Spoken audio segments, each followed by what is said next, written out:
জানি না। ওকে আমি আংটিটা দিয়ে প্রপোজ করেছিলাম এবং কি বলেছিলাম আমার মানে লক্ষ্মী বানাবো। এই সেটাকে মিস করতে চাই না।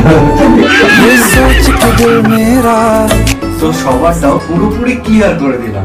আচ্ছা তো যাই হোক গাইস, বলো বাবাজি, তোমাদের সবার জনপ্রিয় টিকটক স্টার সেলিব্রিটি প্রীতিকে বংরমে প্রপোজ করার ভিডিওটি দেখে কেমন লাগলো? জানি না। বা তোমরা এই ভিডিওটি দেখে কত ভোল্টেজ কারেন্টে শর্ট খেলে সেটা অবশ্যই বন্ধুরা তোমরা কমেন্টে জানাতে ভুলবে না।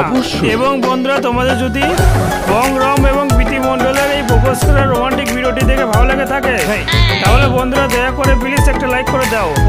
এবং বন্ধুরা তোমরা যদি এই চ্যানেলে নতুন থাকো তাহলে বন্ধুরা প্লিজ দয়া করে এই ধরনের ভিডিও দেখতে হলে চ্যানেলটি সাবস্ক্রাইব করে পাশে থাকা বেল আইকনটি বাজাতে ভুলবে না।